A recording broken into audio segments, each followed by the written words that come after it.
तो हमारा first topic जो है वो है परफेक्ट कंपटीशन। ओके, तो यहाँ पे इसकी डेफिनेशन दे रखी है।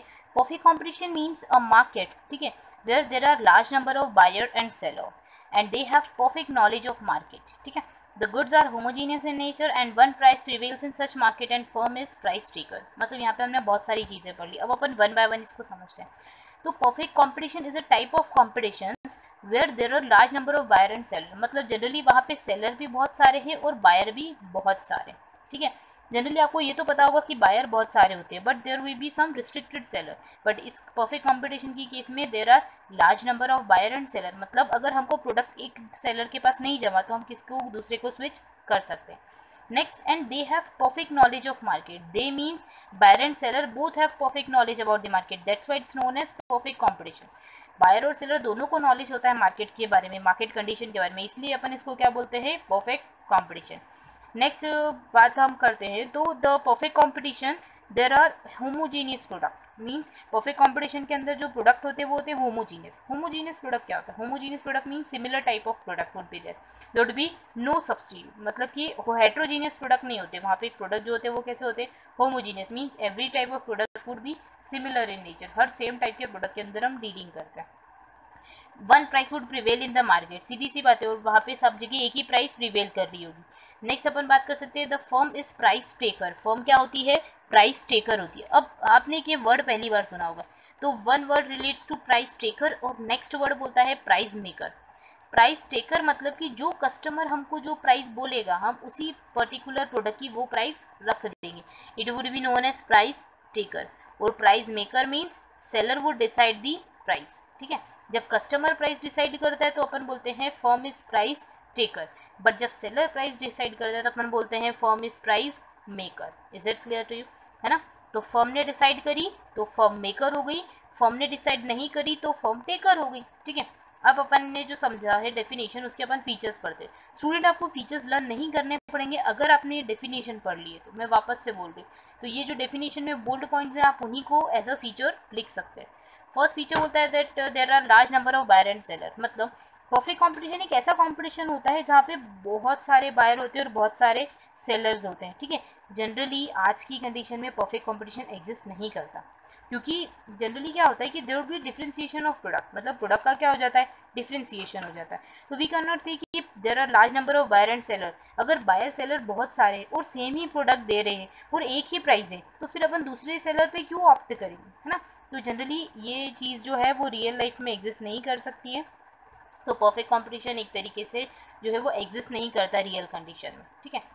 तो as a feature of perfect competition is that there are large number of buyer and seller. यहाँ पे बहुत सारे बायर एंड बहुत सारे सेलर होते हैं। Next relates to perfect knowledge. तो perfect knowledge belongs to buyer and seller, means buyer and seller have perfect knowledge about the market. Perfect knowledge का पॉइंट ये बोलता है हमको that there is perfect knowledge of market condition, ठीक है। Market की condition का परफेक्ट नॉलेज होता है। किसको होता है? बायर को भी होता है एज वेल एज सेलर को भी होता है। मतलब वो डिसाइड करते हैं कि अच्छा प्राइस जब डिक्रीज होगी तब हम परचेस करेंगे। It means they have knowledge about the price. उनको प्राइस के बारे में, मार्केट कंडीशन के बारे में परफेक्ट नॉलेज होता है। Next relates to homogeneous product. Homogeneous product means product which are same. जो प्रोडक्ट सेम होते हैं, मतलब साइज में सेम होंगे, टेस्ट में सेम होंगे, शेप में सेम होंगे, हर चीज़ के अंदर कलर, क्वांटिटी, हर चीज़ के अंदर सेम ही होंगे, उसको अपन क्या बोलते हैं? Homogeneous product. जिस लाइक मैं मैंगो की बात करती हूँ, तो मैंगो क्या होता है, उसके अंदर अलग अलग वेराइटीज़ होती है, बट एक पर्टिकुलर वेराइटी जो है वो हर किसी के पास होगी, तो it would be homogeneous product. मतलब साइज में, शेप के अंदर, क्वालिटी के अंदर, हर चीज़ में प्रोडक्ट जो होगा वो सेम होगा। Homogeneous product means that. तो in perfect competition the product are homogeneous in nature, means product की जो नेचर होता है वो क्या होता है? होमोजीनियस होता है, it's same. Fourth relates to firm is price taker. Firm price taker होती है। क्यों होती है firm price taker? As I told you कि price is to be determined by the consumer. मतलब मार्केट डिमांड और सप्लाई के फोर्स के अकॉर्डिंग अपन क्या करते हैं? प्राइस को फिक्स करते हैं। मार्केट में डिमांड ज़्यादा होती है तो अपन देखते हैं अच्छा डिमांड ज़्यादा है तो हम प्राइस को क्या कर देते हैं? डिक्रीज हो जाते हैं, क्योंकि जनरली प्राइस के चेंज होने पे ही डिमांड चेंज होती है, ठीक है। तो फर्म जो होती है वो प्राइस टेकर होती है, जस्ट बिकॉज यूनिफॉर्म प्राइस चल रही होती है ना मार्केट में। कोई ज़्यादा प्रोडक्ट ज़्यादा प्राइस के अंदर तो अपने गुड्स को सप्लाई कर ही नहीं सकता। अगर किसी पर्टिकुलर प्रोडक्ट की, जस्ट अज्यूम मैं मैंगो की बात कर लेती हूँ, मैंगो की प्राइस जो है वो 50 रुपीज़ पर केजी डिसाइडेड है, तो हर फर्म को उसी के ऊपर यूनिफॉर्म प्राइस पे बेचना पड़ेगा, ठीक है। तो फर्म क्या हो जाएगी, प्राइस टेकर, मतलब कोई ऐसा नहीं बोल सकता कि अच्छा 50 का है तो मैं 60 में सप्लाई करूँ, कोई उसकी शॉप पे जाएगा ही नहीं परचेज करने के लिए, इसलिए हम बोलते हैं कि परफेक्ट कॉम्पिटिशन एग्जिस्ट नहीं करता। Last relates to free competition. Free competition means we can easily say कि अब देखो सेम टाइप का नॉलेज है, ठीक है, सेम टाइप का प्रोडक्ट है, सेम टाइप के सेलर है, सेम टाइप के बायर है, तो कोई कंपटीशन जो होगा वो क्या होगा, फ्री हो जाएगा, ठीक है। तो यही बात है कि यहाँ पे हम ये बोल सकते हैं कि there is free competition means market should be completely free. हर कोई फ्री रह सकता है, मीन्स फ्रीली कोई आ सकता है, फ्रीली कोई जा सकता है, तो फ्री एंट्री और फ्री एग्जिट हो जाता है in case of perfect competition. Now move on to monopoly, ठीक है। अब अपन पढ़ते हैं मोनोपोली के बारे में। तो आप सबको पता है मोनोपोली क्या होता है। Monopoly means there would be single person. जब मोनोपोली की हम बात करते हैं तो वहाँ पे हम बात कर सकते हैं एक सिंगल पर्सन होगा, ठीक है, who would create rules regulation to govern on others, मतलब कि एक अकेला इंसान होगा, वो रूल्स बनाएगा और जिसको हम सारे लोग गवर्न करेंगे, ठीक है। तो मोनोपोली जो है इसकी डेफिनेशन पढ़ लेते हैं अपन। Monopoly is a type of market condition where there is a single producer, मतलब एक सिंगल प्रोड्यूसर होगा, ठीक है, और सेलर, या तो सिंगल प्रोड्यूसर होगा या तो फिर सिंगल सेलर होगा, who has complete control either on the prices और सप्लाई, मतलब उसी के अकॉर्डिंग सारी चीज़ डिसाइडेड होगी कि हमको कितनी क्वांटिटी सप्लाई करनी है, क्या प्राइस प्रिवेल करनी चाहिए मार्केट में। So their main objective is to earn profit. सीधी सी बात है, वो तो ये सोचेगा कि that I have to earn more and more profit. Here firm is price maker, वहाँ पे हमने लास्ट में पढ़ा था टेकर, और यहाँ पे फर्म जो है वो प्राइस मेकर है। Is it clear? मोनोपोली मतलब क्या समझ में आया? तो monopoly, in monopoly condition there would be the one seller, मतलब सिर्फ एक अकेला इंसान होगा जो सेल करेगा। अब आप सोचो कि जब अकेला इंसान सेल करने वाला है, उसके पास कोई कंपटीशन ही नहीं, तो वो तो बोलेगा ना कि 50 की चीज़ भी है वो 70 में देगा, तो इजीली लोग ले लेंगे क्योंकि कहीं और सब्स्टिट्यूट उसका अवेलेबल ही नहीं है ना। तो सीधी सी चीज़ है कि मोनोपोली की कंडीशन में ज़्यादा से ज़्यादा प्रॉफिट अर्न होता है फर्म के थ्रू, जस्ट बिकॉज वहाँ पे प्राइजेस जो होते हैं वो हाई होते हैं, और यहाँ पे फर्म जो होती है वो, अब देखो प्राइस किसने डिटरमाइन करा, मार्केट में प्राइस डिटरमाइन करा सप्लायर ने, तो कंज्यूमर को तो उसी प्राइस के ऊपर गुड्स को परचेज करना पड़ेगा, मतलब firm would be the price maker. Firm क्या हो जाएगी? प्राइस मेकर हो जाएगी। हम एग्जाम्पल पढ़ते हैं, तो एग्जाम्पल जैसे कोल माइंस इन बिहार, आपको पता है कि कोल माइन जो है बिहार के अंदर, या फिर स्टील अथॉरिटी ऑफ इंडिया, वो सिंगल सेलर है, मतलब वो खुद ही अपने प्रोडक्ट के अंदर डील करते हैं। जो बिहार में कोल माइंस हैं वो सिर्फ बिहार में ही है, या फिर वहाँ के रूल्स रेगुलेशन वही डिसाइड करते हैं, no other can influence them, कोई अदर दूसरा इंसान जो उसको इन्फ्लुएंस नहीं कर सकता, सीधी सी चीज़ है। Next we are dealing with features, तो फीचर्स जो है वो ये है that there would be the single seller, एक सिंगल सेलर होता है। यहाँ पे स्टूडेंट ये जो डेफिनेशंस लगी इनके नीचे अंडरलाइन भी कर रखे हैं, ठीक है, तो आप उन चीज़ को ध्यान रखिएगा कि उन पॉइंट को आप डेफिनेशन के थ्रू ही फीचर्स बनाइए, आपको एक्स्ट्रा बर्डन नहीं होगा, आपको लर्न नहीं करना पड़ेगा। अगर आप ये डेफिनेशन पढ़ लेते हैं और उनके अंदर जो पॉइंट्स दे रखे हैं उन्हें फीचर की पॉइंट में लिख सकते हैं। तो one deals with single seller means there would be the single seller, अकेला इंसान होगा जो क्या करेगा, प्रोडक्ट को सेल करेगा या सप्लाई करेगा। Second relates to no close substitute, सीधी सी बात है, अगर कोई सब्स्टिट्यूट अवेलेबल होता तो अपन उसके ऊपर स्विच कर जाते। मीन्स जैसे अगर हम बात कर सकते हैं सब्स्टिट्यूट क्या होता है, जस्ट लाइक टी और कॉफ़ी, टी मतलब चाय और कॉफ़ी मतलब कॉफ़ी, ठीक है। तो अगर किसी को चाय नहीं पीनी है तो वो किस पे स्विच कर सकता है? कॉफ़ी पे। Means there would be the perfect substitute, एक परफेक्ट हमको क्या मिल गया? सब्स्टिट्यूट मिल गया। But in case of monopoly there would be no substitute, monopoly के केस में कोई सब्स्टिट्यूट होता ही नहीं है क्योंकि there would be the single seller, और सिंगल सेलर अपना प्रोडक्ट को सेल करता है। Third relates to control over prices, ये तो इजीली आप समझ सकते हैं कि single seller would decide his price, मतलब सिंगल सेलर अपनी प्राइस को डिसाइड करता है।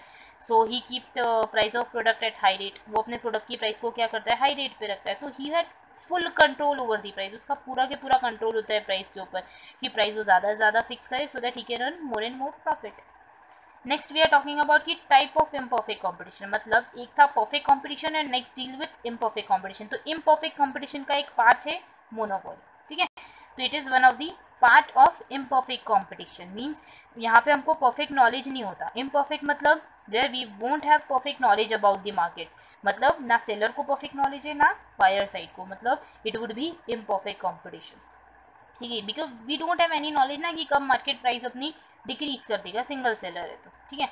लास्ट अपन बात कर सकते हैं डिमांड कर्व डिक्लाइंस। अब ये समझने वाली बात है, यहाँ पे आता है हमारा इकोनॉमिक का कॉन्सेप्ट। तो डिमांड कर्व डिक्लाइन होता है। अब आप सोचिए जैसे कोल माइंस ऑफ बिहार है, ठीक है, वहाँ की हम बात कर सकते हैं।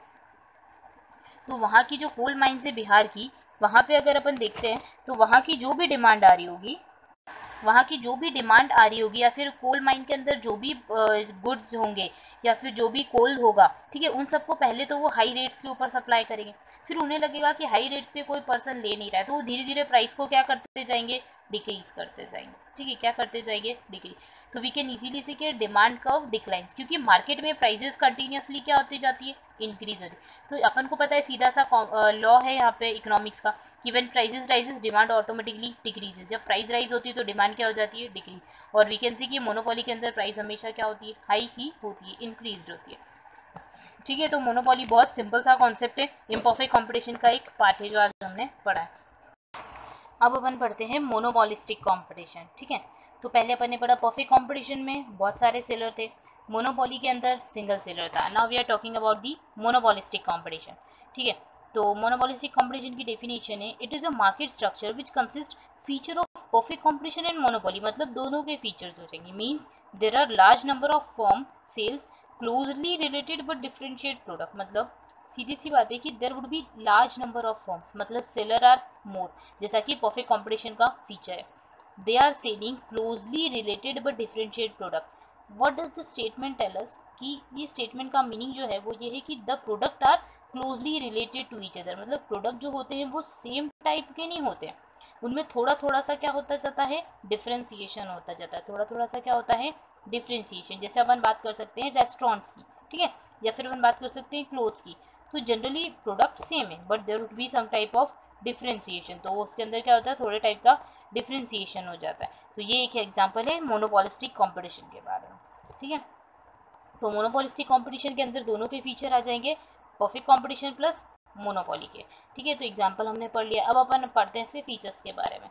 तो first relates to large seller, means there would be large number of sellers. यहाँ पे बहुत सारे सेलर्स होते हैं, तो ये सबसे बड़ा फीचर है किसका, मोनोपोलिस्टिक कंपटीशन का। Next relates to product differentiation. Product differentiation means product would always be differentiated. Product जो हो जाएगा वो क्या हो जाएगा, डिफरेंशिएट हो जाएगा, मतलब थोड़ा सा चेंज होगा। जस्ट लाइक अगर अपन बात कर सकते हैं टूथपेस्ट की, हम टूथपेस्ट भी बात कर सकते हैं। जैसे टूथपेस्ट के अंदर हमने देखा that there are various types of toothpaste, जैसे किसी का सॉल्ट वाला होता है, किसी का टूथपेस्ट जो होता है वो नीम वाला होता है, किसी का टूथपेस्ट में कौन सा फ्लेवर आता है। मीन्स ऑन एन एवरेज देखा जाए तो we are talking about the toothpaste, means a similar product, a single product, but there are some differentiation, means some have salt, some have neem etcetera. किसी के पास कुछ, किसी के पास कुछ प्रोडक्ट फीचर होता है, तो means there product would have differentiation, मतलब प्रोडक्ट में थोड़ा सा क्या हो जाएगा, डिफरेंशिएशन हो जाएगा। Next relate to free entry and exit, मतलब सीधे सीधे फ्री एंट्री होती है और फ्रीली एग्जिट हो जाता है। Means seller can seller can go, seller आ भी सकता है और सेलर जा सकता है। Next relates to lack of perfect knowledge, मतलब there would be no perfect knowledge, that's why it's calling, we are calling it as imperfect competition। इसीलिए तो अपन इसको क्या बोलते हैं, imperfect competition। Means basically imperfect competition में तीन टाइप के मार्केट आते हैं, मोनोपोली, मोनोपोलिस्टिक एंड ओलिगोपोली। ठीक है, तो we can say that lack of perfect knowledge, so we are calling it as imperfect competition। monopolistic competition we can call it as imperfect competition। इसको इसलिए क्या बोलते हैं, imperfect competition या imperfect knowledge भी बोलते हैं, just because the buyer and seller don't have perfect knowledge about the market conditions। Next relate to non price competition. Non price competition mean कोई प्राइसिंग से रिलेटेड कोई इशू नहीं होगा, there would be no issue related to price. जैसे आप restaurant की बात कर सकते हो, तो रेस्टोरेंट के अंदर जनरली सेम टाइप का प्राइजेस अवेलेबल होता है, प्राइस में ज़्यादा डिफरेंशिएशन नहीं होता है। तो competition is not related to the price but it relates to the market. ठीक है, कंपटीशन प्राइस से रिलेटेड नहीं होता है, कंपटीशन जो होता है वो मार्केट से रिलेटेड होता है, मतलब how much consumer you are attracting, आप कितने कंज्यूमर को आप अट्रैक्ट कर रहे हो, it relates to that particular competition. इसीलिए अपन इसको क्या बोलते हैं, monopolistic competition. Last relates to oligopoly market. ठीक है, तो अब हम सबसे पहले इसका डेरिवेशन देखते हैं कि the word oligopoly is derived from the Greek word से आया है। ओलिगोपोली को डिफ्रेंशिएट करते हैं अपन, तो first word is oligoi and next is polein. ठीक है, तो the word oligoi means few, oligoi मतलब क्या होता है, few, and poleins means to sell, मतलब there would be some few seller, यहाँ पे फ्यू सेलर्स होंगे, थोड़े से सेलर्स होंगे। ठीक है, so the oligopoly means a market where there are few sellers और होमोजीनियस और डिफरेंशिएट प्रोडक्ट, ठीक है।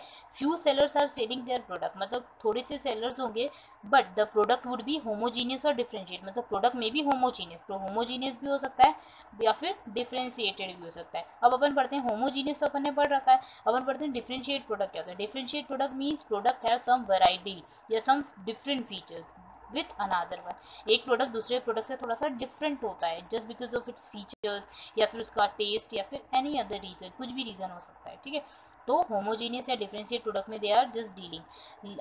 और आगे अपन बात कर सकते हैं it is a competition among few, मतलब यहाँ पे थोड़े से ही सेलर्स होते हैं तो कॉम्पिटिशन भी क्या होता है, थोड़े से लोगों के बीच में होता है, ओके।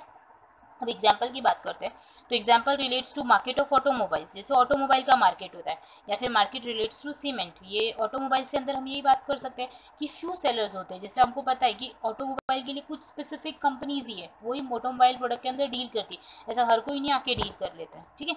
तो सेम वे में वी कैन से कि there are few sellers but product are differentiated और होमोजीनियस। सब जैसे अगर मैं बात करूँ ऑटोमोबाइल के बारे में, तो सब बना रहे सिमिलर टाइप का प्रोडक्ट ही है, but there would be some variation. किसी का क्या फीचर होता है, किसी का इंजन अलग होता है, किसी का स्पीड अलग होता है, किसी का क्या फीचर होता है, means there would be some differentiation. तो अपन इसके फीचर पढ़ लेते हैं फटाफट से। तो first feature relates to existence of few firm. We can easily say कि oligopoly is a market where there are few seller selling product which are homogeneous in nature या फिर देयर सम डिफरेंशिएशन, ठीक है। Next relate to non price competition, same year just because यहाँ पे कोई price नहीं होगा। अगर मान लो किसी कार की बात करें तो कार का बेस प्राइस ही होता है 2 to 3 लाख रुपीज़, ये तो मैं बहुत बेस बोल रही हूँ, ठीक है। तो वहाँ पे कोई प्राइस से रिलेटेड काम नहीं होता है। जैसे अगर हम बात कर सकते हैं तो मैंगो या फिर फ्रूट मार्केट, यहाँ पे प्राइस बहुत इंपॉर्टेंट रोल प्ले करती है। But in case of oligopoly market, जब अपन लार्ज लेवल पे बात करते हैं when there are few seller, तो there would be no price competition. यहाँ पे कोई प्राइस से रिलेटेड कंपटीशन नहीं रहता। Competition relates to target area, आपको टारगेट एरिया के ऊपर क्लासीफाई करना है या टारगेट एरिया के ऊपर ही आपको क्या करना है, फोकस करना है, ठीक है। Next relate to restricted entry, just because आपको तो पता ही है कि मार्केट जो होता है उसके अंदर हम इजीली एंट्री तो नहीं कर सकते because it's not local level market ना। ये लोकल लेवल मार्केट तो नहीं है कि चलो ठीक है आज से सब्जी मंडी के अंदर अपन सब्जी का बिजनेस करना स्टार्ट कर दे, सब्जी को बेचना स्टार्ट कर दे, नहीं कर सकते क्योंकि ये बहुत बड़ा लेवल पे होता है। इट रिक्वायर हैवी इन्वेस्टमेंट, इसमें बहुत सारा इन्वेस्टमेंट रिक्वायर होता है। तो we can easily say there would be restricted entry. Fourth relates to selling cost. अब स्टूडेंट आपको ये पता होना चाहिए सेलिंग कॉस्ट क्या होता है। सेलिंग कॉस्ट मतलब कि whenever you are selling your product तो it incurred some type of cost. जब भी अपने प्रोडक्ट को सेल करते हो ना तो उसमें कुछ कॉस्ट आती है, जस्ट लाइक एडवर्टीजमेंट आपको करना पड़ता है so that your product would be recognize in among various peoples. आपका प्रोडक्ट जो होता है वो अलग अलग लोगों के बीच में रिकॉग्नाइज तभी होगा ना जब आप एडवर्टीजमेंट करोगे। तो सेम वे में वी कैन से कि the role of selling cost is different from others, मतलब ओलिगोपोली के अंदर जो सेलिंग कॉस्ट का रोल होता है वो थोड़ा सा अलग होता है। Just like under oligopoly the firm adopt various sale promotion, यहाँ पे बहुत सारा सेल प्रमोशन एक्टिविटीज़ करनी पड़ती है। जस्ट लाइक आप ही एग्जांपल ले सकते हो कि कोई कार का जो एडवर्टीजमेंट है वो शाहरुख खान कर रहा है और किसी और कार का एडवर्टीजमेंट के लिए वो ऐसा सोचेगी दूसरी कंपनी कि हमको भी कोई शाहरुख के लेवल के अंदर कोई लेके आना पड़ेगा पर्सन जो उसका एडवर्टीजमेंट करे, ओके। क्योंकि it is a cut throat competition, यहाँ पे कट थ्रॉट कॉम्पिटिशन होता है कि कितने बायर को आप अपनी साइड अट्रैक्ट कर रहे हो। You are not just deciding या फिर you are not competing for your price only, you are just competing for your target customer. आप टारगेट कस्टमर के ऊपर ही कम्पीट करते हो। So selling cost would be more as compare to other. जैसे आप लोकल लेवल के अंदर बात कर सकते हो कि परफेक्ट कॉम्पिटिशन या फिर हम बात कर सकते हैं मोनोपोली, तो in that they don't require any type of selling cost, क्योंकि मोनोपोली में सिंगल सेलर है तो लोगों को आपके पास आना ही पड़ेगा। But in case of oligopoly हम ऐसा नहीं कर सकते, there would be more selling cost. Last relate to nature of product, मतलब हमारा जो प्रोडक्ट होता है वो क्या होता है, it may be homogeneous and differentiated. हमारा जो प्रोडक्ट होता है वो होमोजीनियस भी हो सकता है, डिफरेंशिएटेड भी हो सकता है। Just like steel and cement companies, ठीक है, स्टील एंड सीमेंट यहाँ पे सारी चीज़ होमोजीनियस है। स्टील में तो कोई वेरिएशन नहीं हो सकता है, सीमेंट में तो कोई वेरिएशन नहीं हो सकता। But in case of automobiles there would be some differentiation. But automobiles में क्या होता है, प्रोडक्ट में डिफरेंशिएशन, एक कार का फीचर अलग होता है, दूसरी कार का फीचर अलग होता है। अब स्टील में थोड़े ना अलग अलग टाइप्स होती है, ओके। तो ये ओलिगोपोली हमने बहुत अच्छे से पढ़ा और ये बहुत सिंपल सा कॉन्सेप्ट है। अब अपन पढ़ने वाले हैं price ceiling and price floor, ठीक है।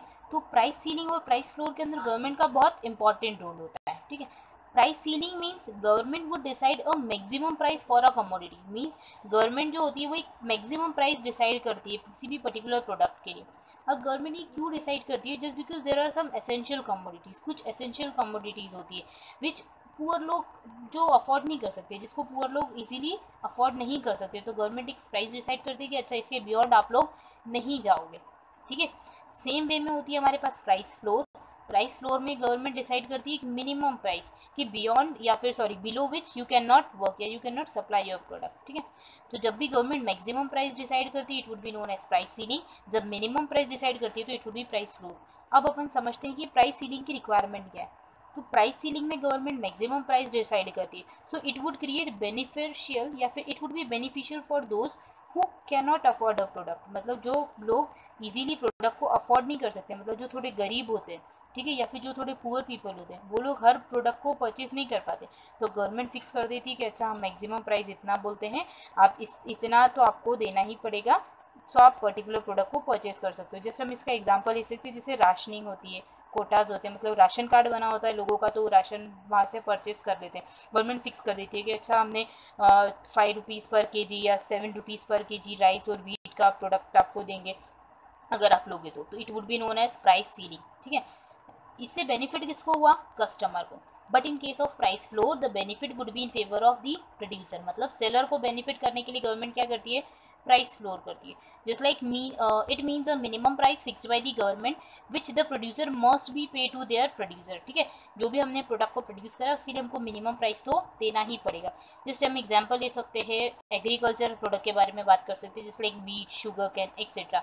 या फिर हम बात कर सकते हैं बफर स्टॉक जो गवर्नमेंट मेंटेन करके रखती है, ठीक है। तो उसमें गवर्नमेंट एक मिनिमम प्राइस फिक्स करती है कि हम इतना प्राइस तो लेंगे। जैसे आप लोग अभी न्यूज़ में सुन ही रहे होंगे कि गवर्नमेंट जो है उन्होंने मंडी वाले जो लोग हैं या जो फार्मर लोग हैं उनके एग्रीकल्चरल प्रोडक्ट के लिए कोई स्पेसिफिक प्राइस फिक्स्ड कर रखी है, सो दैट उनका भी एक्सप्लॉयटेशन नहीं हो, प्लस जो पर्सन परचेज कर रहे हैं उनका भी एक्सप्लॉयटेशन नहीं। तो इनके बीच में मीडिएटर कौन बनता है? गवर्नमेंट।